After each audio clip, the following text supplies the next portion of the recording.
Graham, there was quite a bit of comment about the pace at which England batted yesterday. How did you describe it? I don't think any team goes out there to bat slowly. I mean, sometimes you find the conditions a little bit easier to score than others, and we certainly would have liked to have scored quicker, sure, but we want to compete every ball and play tight, and we didn't move the score along as probably we'd have liked. But sometimes that happens in Test cricket. Sometimes you score 300 in a day. Sometimes it's a bit harder work. Do you think it's fair for you guys to take any criticism of James Faulkner was just saying that fans deserved a refund for yesterday's play? I mean, it's the bowler's responsibility to take wickets, isn't it? Especially if Australia are 3-0 down. Look, you go out there and do your best you can every day, and at the end of the series, if you end up in front, then you played some decent cricket, obviously.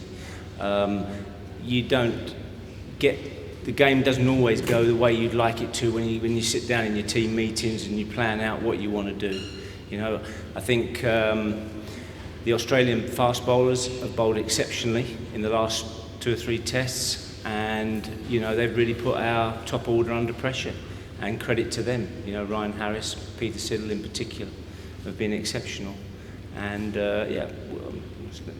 you'd like to score more runs, of course you would. Who wouldn't want to score at a faster rate to give yourself a better chance of getting into a good position in the match? But sometimes it doesn't happen, and it's not the end of the world. You can't play the ideal game every day.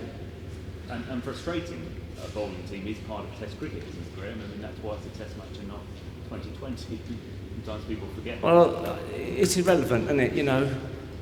We're not frustrated as much. We'd like to try and win the game. England's ideal is to try and win every Test match they play, because every Test match is important, whether the series is over or not. It's a great honour to play Test cricket, and you want to go out there and try and win it. Now, you guys can write ever what you like. That's what you're paid for, to give your opinion, and you can do that. But maybe we'd have liked to have played be in a slightly different position, a more advanced position, but it didn't happen. So it's not the end of the world. But we're not frustrated, because we're the ones with 3 Test wins. They're the ones with 0 Test wins. Yeah, I mean, the point I was making was that it strikes me that what you did yesterday in terms of frustrating a bowling team, it is part of... No, we didn't set out just to, drop anchor. We set out, like every time, to score runs and play ourselves into the game to try and get in a position to possibly win the game. And it didn't happen yesterday.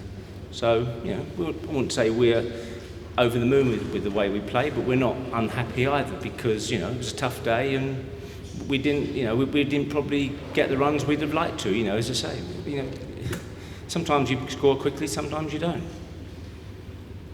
Graham, on a slightly different issue, the one-day series is coming up. I know you don't have any say in selection as such, but do you think that some of the batsmen would benefit from an end-of-season rest? Some of the guys that play in the Test team. I think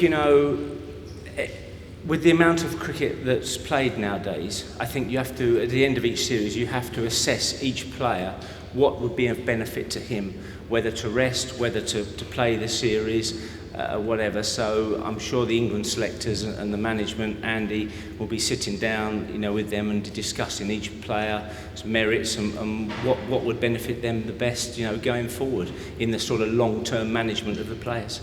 You think about fast bowlers sort of being rested, but in a 5 Test series, I guess a batsman can get... Well, it doesn't matter whether a batsman or a fast bowler, the same process, I'm sure, will ensure. Simon Kerrigan had a pretty tough first day in Test cricket. How's he sort of responded the last 2 or 3 days around the dressing room? Yeah, well, I speak from experience, because I had a tough start in Test cricket as well. So, that's Test cricket. It's hard, isn't it? Australia have played some good cricket in these Test matches recently. So Shane Watson had a fantastic innings. He's a very attacking player, and he took the attack to Simon, and it was a hard day for him. But hopefully, it's not whether you fall down; it's how you get up and fight back. And he'll have to get up and fight back when he gets opportunities in the future. It's hard, but that's what Test cricket is about. So it was disappointing, but he's got to show strength of character to get up and fight back. I'm sure he will. Graham, when you reflect on the series and look ahead to Australia, are you concerned at all about how much, in hindsight, you relied on Ian Bell in this series to really performed and you think you had trouble on a few occasions? You can say that about any player who does well, can't you? You know, some of our players would have liked more runs. You know, some of our players who've been heavy scorers in the past, Alistair and Jonathan Trott, you know, have had moderate series, you know, by their standards. But that happens in cricket. You know, that's not the end of the world. Ian's played, you know, exceptionally. He's been the standout batsman on both sides, and he supplied the bulk of our runs. So that's why they're in the team. You know, it doesn't work always that every player has a good series. If you do, then you'd be scoring 500-600 every game. So our guys need to assess their game at the end of the series, and I think one thing for definite is we'll be working very, very hard to make sure we improve when we come down to Australia. We will need to improve. Graham, do you think your batsmen might actually fare better on faster wickets in Australia? It seems some of your shot players haven't found these wickets to their liking. Well, they know English conditions better than anyone else. With the sun that's been around, apart from today, you know, there've been some pretty reasonable wickets. Yeah, I think Australian batting conditions is you know, conducive to stroke play. I don't know what sort of wickets Australia are going to produce. Maybe there's going to be some grass on the wickets and there's going to be some carry. I don't know. So, you know, my philosophy on cricket is you try and build a good side, okay, and you take on anyone on any conditions. And you need a side to be able to cope with any conditions, whether it's a green, fast, bouncy track, whether it's a turning wicket. That's the beauty of the game. That's the beauty of Test cricket, having a side capable of winning in any conditions. So whatever Australia produce, we'll be ready for that.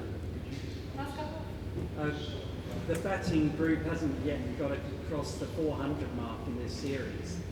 And Michael Clarke, with his field placings and the way that Australians have bowled, have really controlled things quite well. The English batsmen will have to adapt to that.